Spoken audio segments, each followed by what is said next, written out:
ሄሎ ኢሳት ቴሌቪዥን ሄሎ ማን እንበል ከየት ነው? ሄሎ ኢሳት ኢሳት ነፃ የህዝብ ሚዲያ ወትሮም ቢሆን የህዝብ አይንና ጆሮ እንደመሆኑ ይህንን የህዝብ ቅሬታ ማስተናገጃ መድረክ አሰናድቷል። በዚህም ያጋጠሙትን ወይም ያስተዋሉትን የመልካም አስተዳደር ችግር፣ የሙስናና የጉዳይ ገዳዮች ጉድኝት፣ የመብት ጥሰትና ስልጣንን ያለአግባብ የመጠቀም ጸረ ዲሞክራሲያዊ አሰራሮችን ይጠቁሙን። የሚመለከተውን የመንግስት አካል በማነጋገር ተጠያቂነት የሚሰፍንበትን መፍትሄ እናፈላልጋለን። በስልክ ቁጥሮች 0901 458845 ወይም 0901 451145 በተጨማሪም በ0944 02 11 11 በ0906 77 42 92 ይደውሉ። ልናስተናግደው ዝግጁ ነን። ኢሳት ነፃ የህዝብ ሚዲያ። አርዕስተ ዜና። የጤናው ዘርፍ አቅም ካልተፈጠረለት በተለያዩ ዘርፎች ላይ ቀውስ ሊያስከትል እንደሚችል ተገለጸ። ከውጭ 52 የኢራን መርከቦች በ72 ሰዓታት ውስጥ የአሜሪካን ክልከላ ጥሰው አለፉ።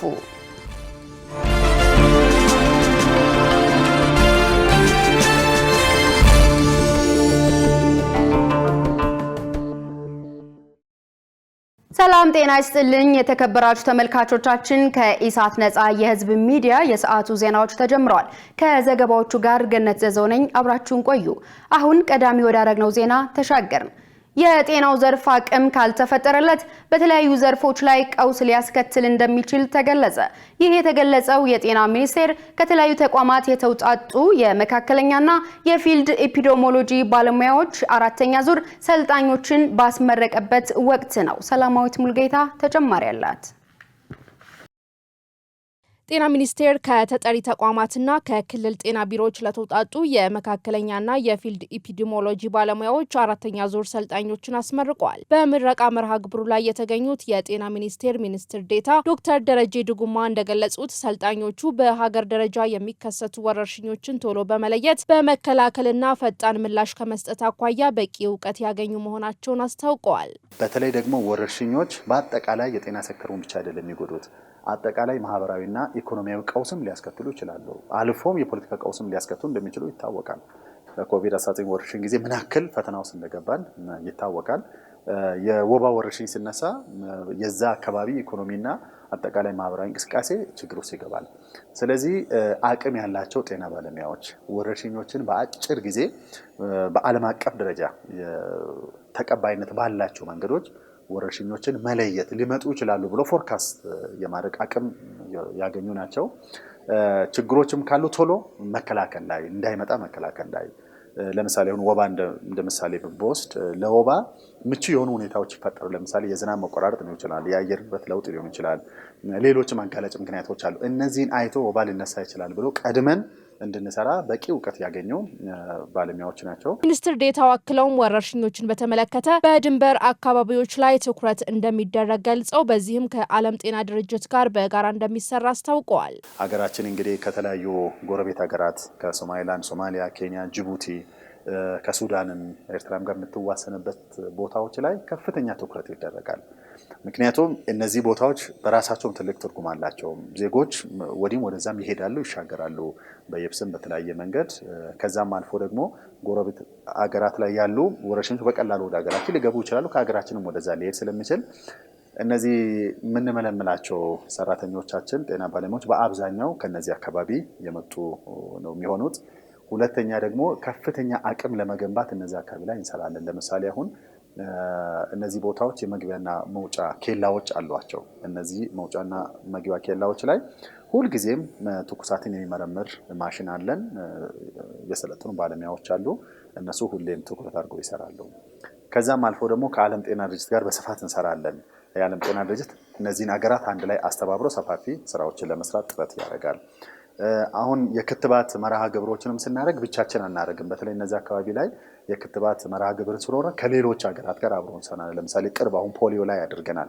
ፖሊዮ ከአንድ ክልል ወይላ ክልል ከአንድ አገር ወይላ አገር የሚዛመት ነው። በቀላሉ በተለይ ቦርደሮቻችን ላይ ደግሞ በጣም ከፍተኛ የሆነ የንግድና ማህበራዊ እንቅስቃሴ ስላለ በቀላሉ ከአንዱ ወደ አንዱ ስለሚሄድ ክትባቶችን በጋራ ሲንክሮናይዝ የሚባለው ወይም በጋራ በአብዛኛው እንሰራለን። የኢትዮጵያ ሕብረተሰብ ጤና ኢንስቲትዩት ምክትል ዋና ዳይሬክተር ዶክተር ጌታቸው ቶሌራ በበኩላቸው በዘርፉ ላይ ስልጠና ወስደው በስራ ላይ የሚገኙ ባለሙያዎች ተገቢውን ስራ እየሰሩ ስለመሆኑ ክትትልም እንደሚደረግ አስታውቀዋል። በዚህ ሙያ የምናመርታቸው ባለሙያዎች እውነትም የተገቢውን ስራ እየሰሩ ነው ወይ? የምንሰጠው የትሬኒንግ አይነት ወይም ደግሞ አካሄዳችን ስታንዳርዱን የጠበቀና ትክክል ነው ወይ? አመራሩ የጤና አመራሩ በተገቢው መልኩ ይሄን ፕሮግራም ይረዳዋል ወይ ወይስ ጥቅም ላይ ያውላል ወይ? እነዚህ ልጆች ደግሞ በተለይ ሰልጥኖ ከተመረቁ በኋላ የት ነው ያሉት ምለውን ዓለም አቀፍ ደረጃ የት ነው ያሉት? በአፍሪካ ደረጃ፣ በኢትዮጵያ ደረጃስ፣ በፌዴራል፣ በክልል፣ በዞን፣ በዲስትሪክት ደረጃ የት ነው ያሉት የሚለውን ነገር ለክተናል፣ ጨርሰናል። ይህንም ደግሞ ለጤና ሚኒስቴር የምናቀርብ ነው የሚሆነው። ስለዚህ ፕሮግራሙን እየለካን ነው። የኢትዮጵያ ኢኮኖሚክስ ማህበር በጥናት ያገኛቸውን ምክረ ሀሳቦች ተቀብሎ ከመተግበር አኳያ በመንግስት በኩል ክፍተት መኖሩን ገለጸ። እንዲያም ሆኖ በዋና ዋና የኢኮኖሚ ጉዳዮች ላይ ጥናት በማድረግ ምክረ ሀሳብ እያቀረበ መሆኑን ማህበሩ አስታውቋል። መሰረት ባዩ ተጨማሪ አላት። የኢትዮጵያ ኢኮኖሚክስ ማህበር በሀገሪቱ ያለውን የዋጋ ግሽበት እንዲሁም በሌሎች ዋና ዋና የኢኮኖሚ ጉዳዮች ላይ ጥናት የሚያደርግ ተቋም ነው። በጥናቱ የተገኘውን ውጤትም ለመንግስትና ለሚመለከታቸው አካላት በማሳወቅ ምክር ሀሳቦችን እያቀረበ መሆኑን በማህበሩ ከፍተኛ ተመራማሪ ዶክተር ሞላ አለማየሁ ገልጸዋል። ይሁን እንጂ መንግስት ማህበሩ የሚሰጠውን ምክር ሀሳብ ተቀብሎ ከመተግበር አኳያ ክፍተት እንዳለ ተናግረዋል። በተለይም የዋጋ ግሽበትን በሚመለከት ዋና መንስኤና የመፍትሄ አቅጣጫዎችን ያመላከተ ሀሳብ ቢያቀርብም መንግስት ተቀብሎ ባለመተግበሩ ግሽበቱ ማቃለል አልተቻለም ብለዋል። እኛ በዋና ዋና ኢኮኖሚ እንትኖች ላይ ጥናት እናካሄዳለን፣ ምክረ ሀሳብ እንሰጣለን። ለምሳሌ የዛሬ 3-4 ዓመት አካባቢ የኢትዮጵያ ግሽበት ዋና መንስኤው እና አሁን ያለበት ሁኔታ የሚለውን አጥንተን ለመንግስት አካላት ሁሉ ሰጠናል። መንስኤው ምን እንደሆነ መንግስት ምን ቢያደርግ እነዚያ ያን ግሽበት ሊያቃልል የሚችልበትን መንገዶች ሁሉ አሳይተናል። የተወሰኑትን ተግባራዊ አድርጓል፣ ግን ሙሉ በሙሉ ተግባራዊ ስላላደረገው ያው ግሽበት ሙሉ በሙሉ መቅረፍ እንኳን ባይቻል ትንሽ ማቃለል ይቻል ነበር። ያን እየተደረገ አይደለም። በሌላ በኩል ደግሞ እንዳልኩሽ አንዳንዶች ላይ ደግሞ በተለይ እንደዚሁ የሚቃረኑ ነገሮች ሲመጡ ደግሞ ያው እንዳውም እኛን እንደ ስጋትም ያይበት እንትን አለ መንግስት። አንዳንድ የማህበሩን ጥናቶች መንግስት ተቀብሎ ተግባራዊ እንደሚያደርግ ጠቁመው አልፎ አልፎ ማህበሩን እንደ ተባባሪ ሳይሆን በስጋት እንደሚያየው ዶክተር ሞላ ገልጸዋል። የዚህ ኢኮኖሚ እድገት ላይ ያለቻነውን ከነሱ ጋር እንትን ብለናል፣ ተነጋግረናል፣ ግን አልተቀበሉትም። እኛ ደግሞ ይሄ የኛ ዴታ ብቻ አይደለም፣ ብሔራዊ ባንክ ያወጣው ዴታ ነው። በዚያ ተመርኩዘን ያወጣነው እና ምን ላይ ነው ችግሩ ያለበት እንገውት እንላቸው ይሄ ነው የሚል ነገር የለም። ግን ያው በፖለቲካውም ያመጣውን አንደብታ ስላዩ ይመስለኛል እንደዛ ያንተናሉና እንደ ምርምሩ ሁኔታ ነው። አንዳንድ ቦታ ላይ በደንብ አጋዥ ነው ብሎ ይወስዳሉ። አንዳንድ ቦታ ላይ ደግሞ በተለይ ፖለቲካል ሴንሲቲቭ በሆኑ ኤራዎች ላይ ደግሞ እንደ ትሬትም የሚያዩበት እንደ ስጋትም የሚያዩበት ጉዳይ አለ። አንዳንዶችም በደንብ ተቀብለውም ተግባራዊ ያደርጋሉ። አንዳንዶች ላይ ደግሞ እንደውም አይ ይሄ የኛ እንትን ኢኮኖሚ የሚገልጽ አይደለም ያወጣችሁት ምናምን ማለትም አዝማሚያ አላቸው። በሀገሪቱ ጥናትና ምርምርን መነሻ በማድረግ የሚሰጡ መፍትሄዎች ከጊዜ ወደ ጊዜ እየቀነሱ እንደሆኑ መረጃዎች ያሳያሉ። የኢትዮጵያ ፖስታ አገልግሎት በፈጣን መልእክት አገልግሎት ጥራት ከአፍሪካ ቀዳሚ ተባለ። ተቋሙ በዓለም አቀፍ የፖስታ ህብረት ስር በሚገኘው የፈጣን መልእክት አገልግሎት ህብረት ባከናወነው የላቀ ክንዋኔ ነው የ2025 የሥራ ዘመን ተሸላሚነቱን ያረጋገጠው። በዚህም በደንበኞች አገልግሎት ጥራት ተሸላሚ ሲሆን በላቀ አፈጻጸም የብር ደረጃ አግኝቷል። አጠቃላይ ውጤቱንም ከአፍሪካ ቀዳሚ በዓለም አቀፍ ደረጃ ደግሞ 6ኛ ሆኖ አጠናቋል። የሴቶች ንጽህና መጠበቂያ የዋጋ ጭማሪ ማሳየቱ በዝቅተኛ የኑሮ ደረጃ ላይ ለሚገኙ ተማሪዎች ፈታኝ መሆኑ ተገለጸ። በተያያዘም በሴቶች የትምህርት ተሳትፎ ላይ ክፍተት እንዳይፈጠር መንግስት የሴቶች ንጽህና መጠበቂያ ምርትን ከቀረጥ ነፃ እንዲገባ ማድረግ እንዳለበት መምህራን ጠቁመዋል። የዚህን ዜና ዝርዝር ዘገባ መሰረት ባዩ ታቀርበዋለች። ከዓመት በፊት ከ40 እስከ 45 ብር ይሸጥ የነበረው የሴቶች የንጽህና መጠበቂያ እንደ አይነቱና ጥራቱ ልዩነት በአሁኑ ወቅት ከጥፍ በላይ የሆነ ዋጋ እየተጠየቀበት ነው። የሴቶች ንጽህና መጠበቂያ ዋጋ ጭማሪን ተከትሎ በትምህርት ቤቶች ላይ ለተማሪዎች የሚደረገው ድጋፍ ምን ይመስላል ሲል ኢሳት በስርዓተ ጾታ ላይ የሚሰሩ መምህራንን ጠይቋል። የስርዓተ ጾታ ባለሙያና መምህርት መንበረ ተስፋዬ በሰጡት ምላሽ የተደረገው የዋጋ ጭማሪ የተጋነነ መሆኑን ገልጸው ይህም በአነስተኛ የኑሮ ደረጃ ላይ ለሚገኙ ሴቶች አስቸጋሪ መሆኑን ተናግረዋል። የዋጋ ጭማሪው በተለይም በተማሪዎች ላይ ከፍተኛ ጫና እያሳደረ መሆኑን ገልጸው በዚህም ሳቢያ ተማሪዎች በወር ውስጥ ከ3 እስከ 4 ቀናት ከትምህርት ገበታቸው እንደሚቀሩ ገልጸዋል። እኛ በስርዓተ ጾታ በተለያዩ ድርጅቶች እየተረዱ ነው እስካሁን ተማሪዎችም ያሉ። እስካሁን ውሸት ሊመስል ይችላል፣ ግን የሚቀሩ ተማሪዎች አሉ። አይመጡም። በቃ በዛ ጊዜ ለነሱ ምቾት ስለማይሰጣቸው አይመጡም። ያ ደግሞ እንዳይሆን አንዳንድ ድርጅቶች ተሰፍቶና የሚሰሩና ታጥበው ለሌላ ጊዜ እንዲያገለግሉ የሚያደርጉ አንዳንድ ድርጅቶች እኛ እርዳታ አግኝተን 1-2 ጊዜ ለተማሪዎቻችን ከትምህርት ከሚቀሩ ብለን ያንን አድርገናል። ግን ያ በራሱ ይሸፍንልን አልቻለም። እንደዛ እንዲደረግ ተደረገ እንጂ በሚታጠብ ጊዜ የመኮማተር ባህሪ ምናምን ስለሚያመጣ ተማሪዎች ያም በቂ አይደለም። ተማሪዎች አንደኛ ከትምህርት ገበታቸው በትንሹ 2 ቀን ይቀራሉ። መምህሩ አያይዘውም የሴቶች ንጽህና መጠበቂያ ምርት ከዋጋ ንረቱ ባሻገር የጥራት ጉድለት የሚታዩባቸው ምርቶች ስለመኖራቸው አንስተው ይህንን ችግር ለመፍታት መንግስት ጥራቱ ላይ ቁጥጥር እንዲያደርግና ምርቱን ከቀረጥ ነፃ እንዲያስገባ ጠይቀዋል። የሴቶች ንጽህና መጠበቂያ ሞዴል እንደው መንግስት እንደ ሀገር መንግስት ቢቻለው በነፃ እንደው ከቀረጥ ነፃ ሁሉ ቢገባ አንደኛ፣ ሁለተኛ ጥራቱን የጠበቀ ከጤናም አንፃር አሁን አንዳንድ ሞዴሎችን ካየሽ እንደው ስም መጥራትም አያስፈልግም እንጂ መናገር ሁሉ ይቻላል። የሚፈረፈር ነገር ሁሉ አለው። አንድ ጊዜ ተጠቅመሽው ከዛ በኋላ ምንም ሰዓታት እንኳን ሳይቆይ የመፈርፈር ባህሪ ምናምን አለው። ያ ደግሞ በጤና ላይ ሌላ ችግር እያመጣብን ያለ ስለሆነ እንደ የተለያዩ ድርጅቶችም ተጠይቀውም ቢሆን ምንም ቢሆን መንግስት የሴቶች ንጽህና መጠበቂያ ላይ ከፍተኛ ስራ ቢሰራ። ሌላኛዋ የስርዓተ ጾታ ባለሙያና መምህርት ሀና ወንድሙ በበኩላቸው ሴቶች ትምህርታቸውን ሳያቋርጡ በአግባቡ እንዲከታተሉ መንግስት ለሴቶች ንጽህና መጠበቂያ ድጋፍ ማድረግ እንዳለበት ጠቁመዋል። ወር በገባ በአንድ ሞዴስ መታደል አለበት ለተማሪዎች። አንደኛ የሚኖራቸውን ኮንፊደንስ አስቡ እስቲ መገመት ይቻላል። ሞዴስ ያላት የምትቀይረው ያላት ሰው ከአንድ አልፎ ደግሞ ድጋሚ መቀየር ቢኖርባት የምትቀይር ልጅ ብትኖረና ሴቶች እንደመሆናቸው በጣም በብዙ ጫንቃ ውስጥ ነው ትምህርት ቤት የሚመጡት ማለት ነው። ስለዚህ ዋና ነገር ቀረጡ ላይ ነው መሰራት ያለበት። በቃ ማበረታታት፣ የሚያመርቱ ሰዎች ላይ ማበረታታት፣ በተለይ የሚታጠሙ ሞዴሶችን የሚሰሩ ሰዎችን ማበረታታት፣ ይሄ ዋናው ጉዳይ ነው ማለት ነው። ሁለተኛ ደግሞ ማህበረሰቡ ላይ ግንዛቤ ማስጨበጫ መስጠት። የሴቶችና ማህበራዊ ጉዳይ ሚኒስቴር ጉዳዩን አስመልክቶ ባወጣው መግለጫ በየጊዜው ከሚከሰቱ ዓለም አቀፍ ሁኔታዎች በተጨማሪ ከምርት አቅርቦት፣ ከውጭ ምንዛሬ እጥረት፣ ከኑሮ ውድነትና ከተደራሽነት ጋር በተያያዘ ክፍተት እንዳለና የችግሩን አሳሳቢነት በመገንዘብ ቀደም ሲል ከውጭ የሚገቡ የፓድ ምርቶች ላይ ከፍተኛ የቀረጥ ቅናሽ መደረጉን በማስታወስ ለቀጣይም የገበያውን መረጋጋት ለማረጋገጥ ከሚመለከታቸው ባለድርሻ አካላት ጋር በቅንጅት እየሰራ መሆኑን ገልጿል።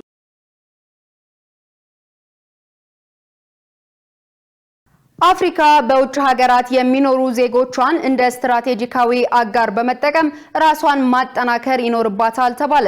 የአፍሪካ ዳያስፖራ ባለድርሻ አካላት መድረክ የዳያስፖራ አቅም ለአህጉራዊ እድገት መጠቀምና ልምድ ልውውጥ በሚል መሪ ሀሳብ እየተካሄደ ነው።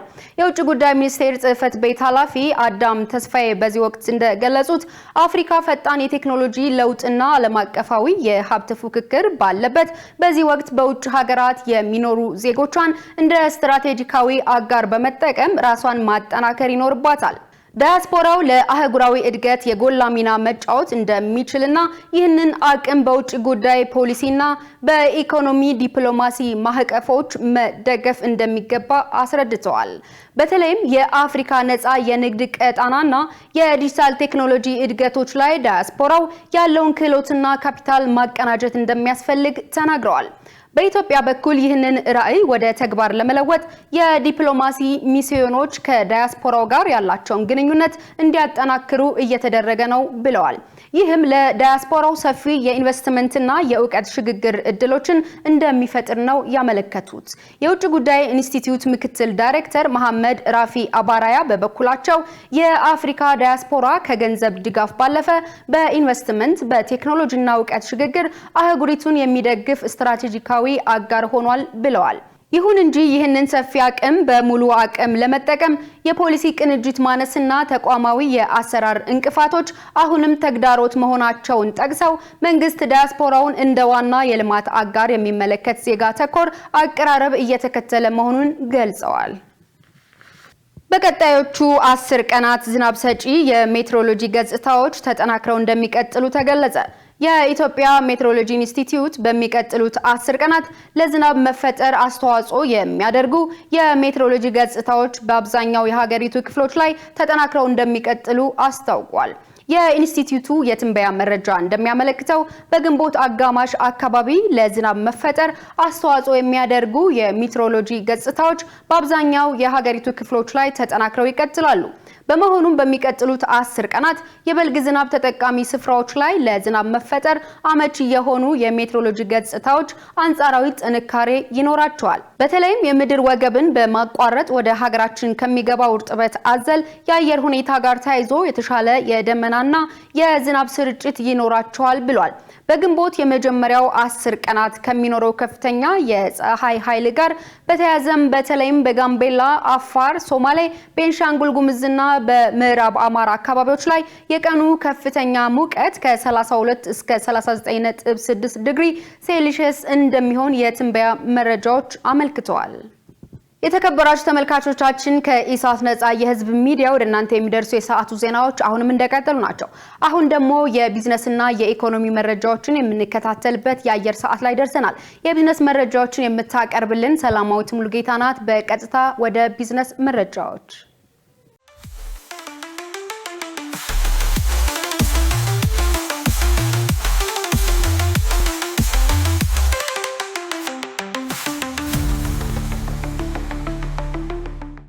ውድ ተመልካቾቻችን ከኢሳት ነጻ የህዝብ ሚዲያ ለዕለቱ ያዝናቸው የቢዝነስና የኢኮኖሚ መረጃዎችን ይዘን ቀርበናል። ከዘገባዎቹ ጋር ሰላማዊት ሙሉጌታ ነኝ። አብራችሁን ቆዩ።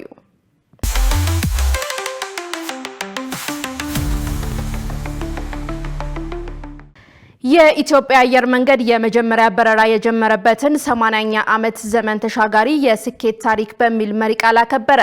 የአየር መንገዱ ባለፉት 8 ዓመታት ዓመታዊ ገቢው በ120 በመቶ ሲያድግ የትርፍ መጠኑ ደግሞ በ3 እጥፍ ብልጫ አሳይቷል። 74 አዳዲስ አውሮፕላኖችን በማስመጣት የይዞታ ቁጥሩን በ47 በመቶ ማሳደጉና የ117 አውሮፕላኖች ግዥ ትዕዛዝ መስጠቱ ታውቋል። በዓመት የሚያጓጉዛቸው መንገደኞች ቁጥር በ88 በመቶ የጭነት አገልግሎቱ ደግሞ በ97 በመቶ ጨምሯል። የቦሌ ዓለም አቀፍ አውሮፕላን ማረፊያ የመንገደኞች ማስተናገድ አቅምም ከ9 ሚሊዮን ወደ 25 ሚሊዮን ከፍ ብሏል ተብሏል።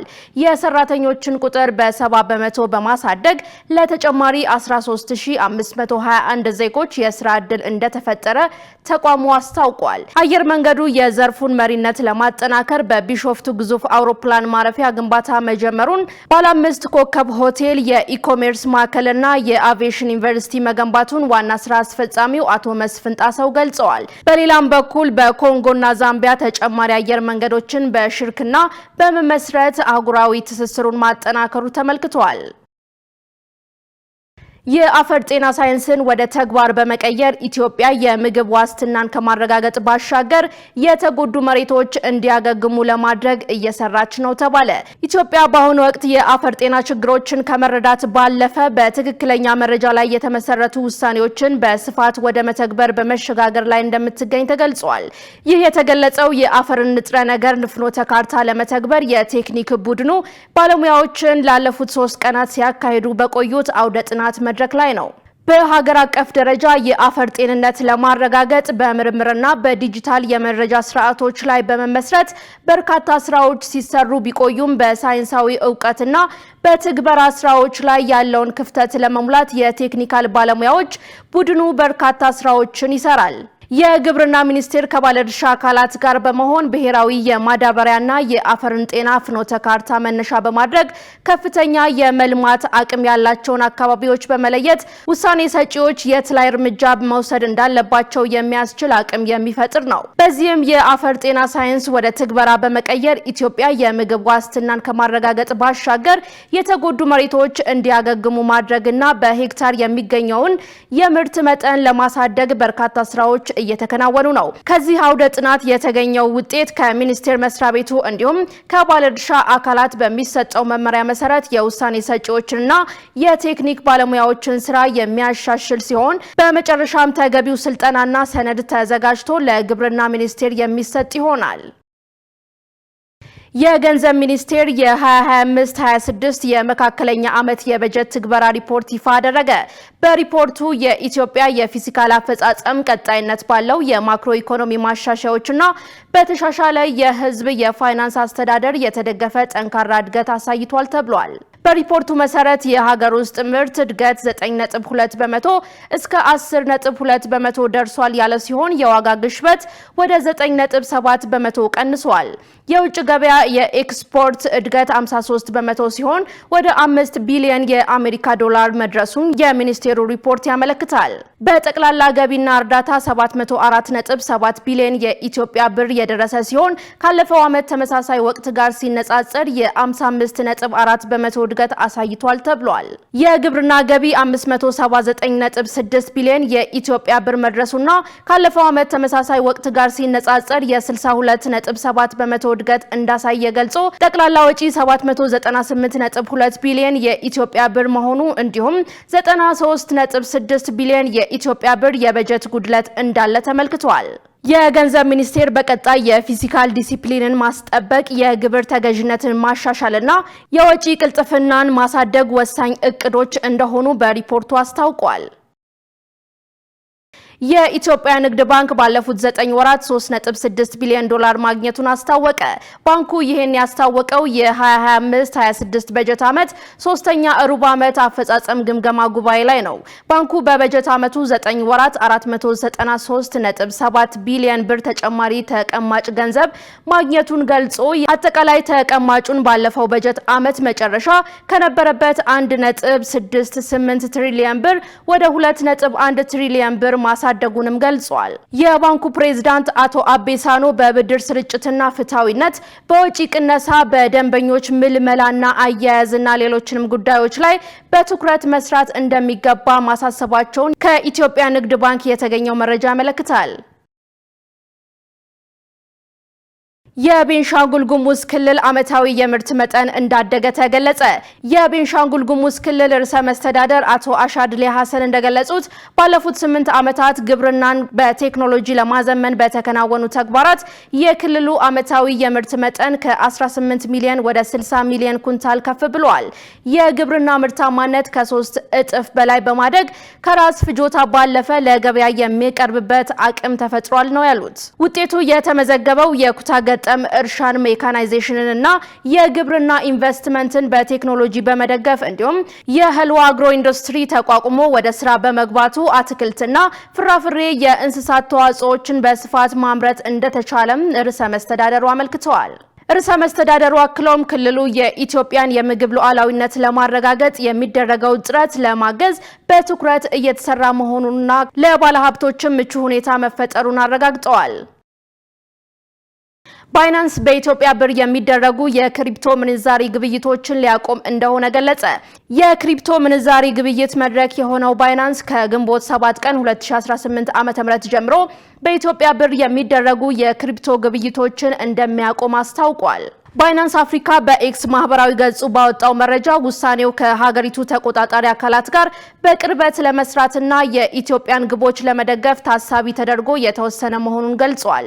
የተጠቃሚዎች ገንዘብ ግን ደህንነቱ የተጠበቀ መሆኑና አካውንታቸውን መጠበቅ እንደሚችሉ ተቋሙ አረጋግጧል። እገዳው ማንኛውም በብር የሚሰላ የክሪፕቶ ከረንሲ ልውውጥ የሚያካትት መሆኑን በመግለጫው ላይ ተጠቅሷል።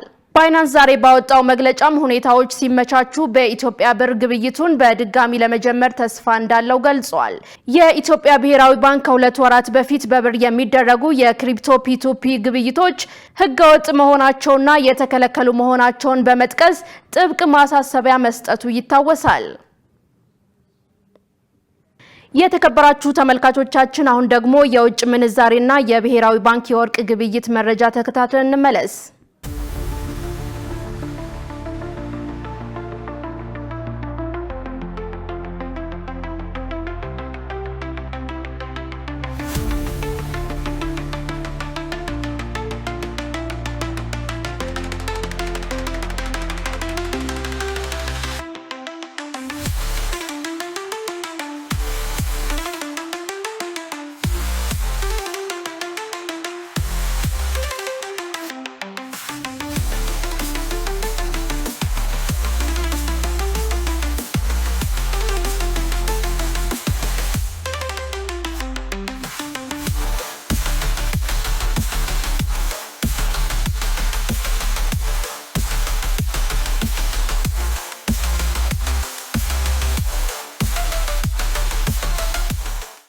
ተመልካቾቻችን ለዕለቱ የነበረን የቢዝነስና የኢኮኖሚ መረጃዎች በዚሁ ተጠናቋል። አሁን ደግሞ ወደ ዋናው ዜና ላሳልፋችሁ።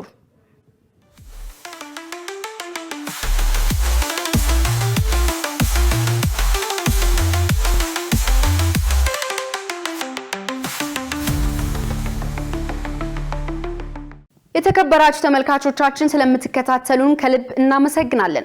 አሁን ደግሞ ወደ ውጭ ዜና ተሻገርን። ፕሬዝዳንት አልቡርሃን ከአርኤስኤፍ ጋር የሚደረገውን ድርድር ውድቅ በማድረግ ጦርነቱን ለመቀጠል ቃል ገቡ። አሁን ላይ እየተካሄደ ያለውን ጦርነት የክብር ጦርነት ሲሉ ያንቆለጳጰሱት አልቡርሃን ወታደሩ ጠንክሮ እንዲዋጋ አሳስበዋል። ሸሪፍ ኢማም ተጨማሪ ያለው የሱዳን ጦር ዋና አዛዥ ጄኔራል አብዱልፈታህ አልቡርሃን ረቡዕ ዕለት ከወንበዴ ሚሊሻ ጋር እንደማይደራደሩ በመግለጽ አገሪቱ ሙሉ ለሙሉ ነጻ እስከምትሆን ድረስ ወታደራዊ ኦፕሬሽናቸውን አጠናክረው እንደሚቀጥሉ አስታውቀዋል። በሱዳን ያለው የእርስ በርስ ጦርነት ከአፕሪል 2023 ጀምሮ በሱዳን ጦርና በፈጥኖ ደራሽ ኃይል መካከል እየተካሄደ ነው። በዚህም በአገሪቱ ያለው የሰብአዊና የደህንነት ቀውስ በእጅጉ አሽቆልቁሏል። ለግጭቱ ፖለቲካዊ መፍትሄ ለመሻት ይደረጉ የነበሩ አህጉራዊና ዓለም አቀፋዊ ጥረቶችም ቆመዋል። የቀድሞ የሱዳን ጦር ኤታማዦር ሹምና ሌሎች ከፍተኛ የጦር መኮንኖች እውቅና ለመስጠት በተከናወነ ስነ ስርዓት ላይ አልቡርሃን የጦሩን አባላትና ደጋፊ ተዋጊዎችን አመስግነዋል። የክብር ጦርነት በማለት የጠሩትን አሁን ላይ እየተካሄደ ያለውን ጦርነት ወታደሩ ዓላማው እስከሚሳካ ድረስ ጠንክሮ እንዲዋጋ አሳስበዋል። አልቡርሃን እንዳሉት ምንም አይነት ድርድር ከተቃዋሚዎች ጋርም ሆነ እነሱን ከሚደግፉት ጋር አይደረግም። አክለውም ጦሩ የሱዳን ሕዝብን ፍላጎት ለማሳካት ቁርጠኛ ነው። አሁን ላይ ያለውን እሳቸው እንዳሉት ቅዠት እንዲያበቃ ያደርጋል ብለዋል። አልቡርሃን ቀደም ያለውን አመራር አመስግነዋል። በጦርነት ወቅት ይበልጡን ደግሞ በከበባ ውስጥ በነበሩበት ጊዜ በመስዋዕትነትና በደሙ የሱዳንን ሕዝብ ታድጓል። የሱዳን የሉዓላዊ ምክር ቤት አባልና ኤታማዦር ሹሙ ያሲር አልአታ እንዳሉት ምስጋና የተቸሩት የጦር አመራሮች የጀግንነት ተምሳሌቶች ናቸው። በበርካታ የጦር ግንባሮች ለተገኘው ድልም ከፍተኛ አስተዋጽኦ ነበራቸው። አሁንም የተሟላ ድል እስከሚገኝ ድረስ ጦሩ ኦፕሬሽኑን ይቀጥላል ብለዋል። በሌላ ዜና አልቡርሃን በየጊዜው የሚደረገውን የደህንነትና የመከላከያ ካውንስል ስብሰባንም መርተዋል። ይህ ካውንስል በአገሪቱ ከፍተኛ የስልጣን እርከን ነው። የሉዓላዊ ምክር ቤት፣ ጠቅላይ ሚኒስትሩ፣ የመከላከያ ሚኒስትር፣ የውጭ ጉዳይ ሚኒስትርና የፍትህ ሚኒስትር በአባልነት የሚገኙበትም ነው። የመከላከያ ሚኒስትሩ ሌፍተናንት ጀነራል ሐሰን ዳውድ ካብሮ እንዳሉት ካውንስሉ ባካሄደው ስብሰባ ወንበዴዎችና ቅጥረኞችን ለመፋለም የተደረጉ ዝግጅቶችና የመሳሪያ አቅርቦቶችን ገምግሟል። አክለውም ካውንስሉ የአገሪቱን የደህንነትና የወታደራዊ ሁኔታ በመገምገም ሉዓላዊነትን፣ የዜጎችን ደህንነትና ዳር ድንበርን ለመጠበቅ አስፈላጊው እርምጃ እንደሚወሰድ አስታውቋል። ቀደም ሲል በካርቱምና በማዕከላዊ ሱዳን የነበረው ግጭት አሁን ላይ ወደ ታላቋ ኮርዶፋን ግዛትና በከፊል ወደ ብሉ ናይል ግዛት ዞሯል። የሱዳን ጦርና ተባባሪዎቹ በሰሜናዊ ኮርዶፋን እያደረጉት ያለውን ውጊያ ወደ ሰሜን በመግፋት ወደ ዳርፉር መድረስ ይፈልጋሉ። አሁን ላይ እነዚህ አካባቢዎች በፈጥኖ ደራሽ ኃይል ቁጥጥር ስር ያሉ ናቸው። መረጃው የሱዳን ትሪቢዩን ነው። 52 የኢራን መርከቦች በ72 ሰዓታት ውስጥ የአሜሪካን ክልከላ ጥሰው አለፉ። ባለፉት 72 ሰዓት ውስጥ 52 የኢራን መርከቦች አሜሪካ በኢራን የውሃ ክልል ላይ የጣለችውን የእንቅስቃሴ እገዳ ጥሰው ማለፋቸውን ፋርስ የዜና ወኪል ዘግቧል። ሰኞ ዕለት ከምሽቱ 4 ሰዓት በፊት የነበሩትን 3 ቀናት የሳተላይት መከታተያ መረጃዎችን ዋቢ በማድረግ የቀረበው የኢራን ዜና ወኪል ዘገባ እንደሚያመለክተው እገዳውን ጥሰው ካለፉት መርከቦች መካከል 31ዱ የነዳጅ ጫኝ መርከቦች ሲሆኑ 21ዱ ደግሞ የጭነት መርከቦች ናቸው። ይህ ክስተት የተሰማው በኢራን በአሜሪካና በእስራኤል መካከል የካቲት 21 ቀን 2018 ዓ.ም ጦርነት መቀስቀሱን ተከትሎ ሲሆን የኢራን አብዮታዊ ዘብ ኃይል የሆርሙዝ ሰርጥ ለመተላለፊያ መዘጋቱን ካስታወቀ በኋላ ነው። በግጭቱ በኢራንና በተቃዋሚዎቿ መካከል የእርስ በርስ ጥቃቶች የተሰነዘሩ ሲሆን ይህም በእስራኤል ግዛት ላይ በኢራን የተፈጸሙ ጥቃቶችንና ቴህራን በቀጣናው ባሉና ከአሜሪካ ጋር አጋርነት አላቸው ባለቻቸው ስፍራዎች ላይ የሰነዘረቻቸውን ጥቃቶች ያካትታል። በፓኪስታን አደራዳሪነት በዋሽንግተንና በቴህራን መካከል የተደረሰው ጊዜያዊ የተኩስ አቁም ስምምነት መጋቢት 30 ቀን 2018 ዓ.ም ይፋ መደረጉ ይታወሳል። ሚያዝያ 3 ቀን በኢስላማባድ የተካሄደው ንግግር ስምምነት ላይ ሳይደርስ ቢቀርም ሚያዝያ 13 ቀን የአሜሪካው ፕሬዝዳንት ዶናልድ ትራምፕ በፓኪስታን አደራዳሪዎች ጥያቄ መሰረት ኢራን ለድርድር የሚሆን የውሳኔ ሐሳብ እስከምታቀርብ ድረስ የተኩስ አቁም እንደሚራዘም መግለጻቸውን ሚድል ኢስት ሞኒተር ዘግቧል። የተከበራችሁ ተመልካቾቻችን ከኢሳት ነፃ የህዝብ ሚዲያ ወደ እናንተ የሚቀርቡ ዜናዎች አሁንም እንደቀጠሉ ናቸው።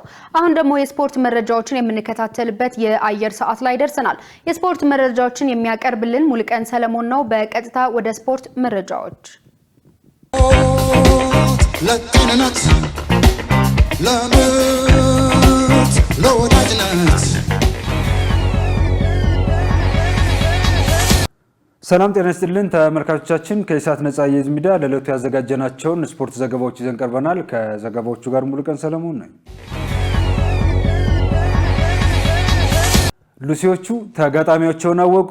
የኢትዮጵያ ሴቶች ብሔራዊ ቡድን ለሎስ አንጀለስ ኦሎምፒክ ለማለፍ ለሚያደርገው የማጣሪያ ውድድር ተጋጣሚውን አውቋል።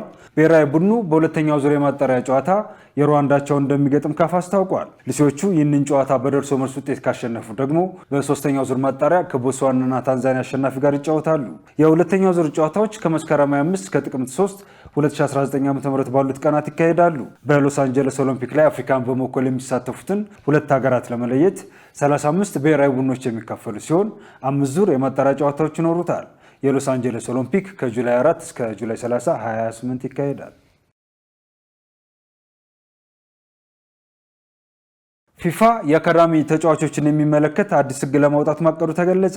ዓለም አቀፉ የእግር ኳስ የበላይ ጠባቂ ፊፋ የአካዳሚ ተጫዋቾችን የሚመለከት አዲስ ሕግ ለማውጣት ማቀዱ ተገልጿል። የስፔኑ ሙንዶ ዲፖርቲቮ እንደዘገበው አዲሱ የፊፋ ሕግ የትኛውን ፕሮፌሽናል ክለብ በቋሚ አሰላለፍ ውስጥ ቢያንስ አንድ አካዳሚ ተጫዋች እንዲያካትት የሚያስገድድ ሲሆን የሚሰለፉት ተጫዋቾች በክለቦቹ ከ21 ዓመት በታች ቡድን የተሳተፉ መሆን ይጠበቅባቸዋል። ሕጉ በክለቡ ውስጥ ያሉትን ታዳጊዎች እድገት ለማገዝና አካዳሚዎች በዋናው ቡድን ሚና እንዲኖራቸው በማለም መዘጋጀቱም ተገልጿል። አዲሱ ሕግ በሚቀጥለው ዓመት እንደሚመከርበት ሲገለጽ ከጸደቀ በሁሉም ሊጎች እንደሚተገበር በዘገባው ተመላክቷል።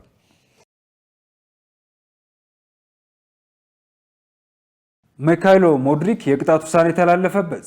ዩክሬናዊ የቼልሲ ተጫዋች ሚካይሎ ሞድሪክ ያልተፈቀደ አበረታች ንጥረ ነገር ወስዷል በሚል ክስ ከዲሰምበር 2024 ጀምሮ ከእግር ኳስ ታግዶ እንደሚገኝ ይታወቃል። ክሱን ሲመረምር የቆየው የእንግሊዝ እግር ኳስ ማህበር ሙድሪክን ለ4 ዓመታት ከእግር ኳስ ታግዶ እንዲቆይ መወሰኑ ተገልጿል። የ25 ዓመቱ የፊት መስመር ተጫዋች ሚካይሎ ሞድሪክ በበኩሉ ውሳኔውን በመቃወም ጉዳዩን ወደ ካስ እንደወሰደውና ይግባኝ እንደጠየቀ ስካይ ስፖርት ዘግቧል።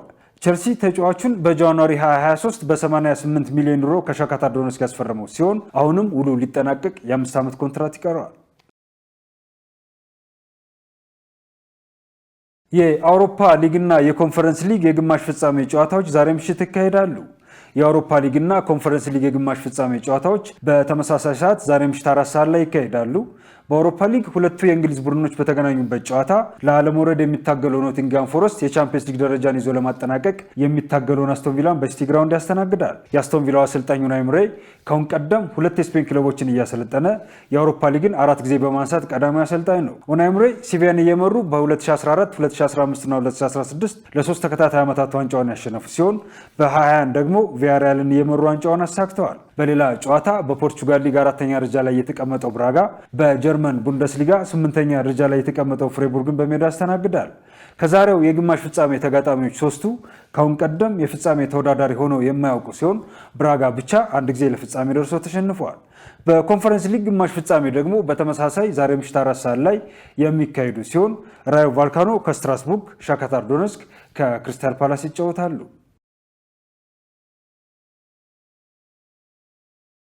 ተመልካቾቻችን ከኢሳት ነፃ የህዝብ ሚዲያ ለሰዓቱ ያዘጋጀናቸው የስፖርት መረጃዎቻችን የተከታተላችኋቸውን ይመስሉ ነበር። ከመረጃዎቹ ጋር ሙሉቀን ሰለሞን አብሬያችሁ ቆየሁ።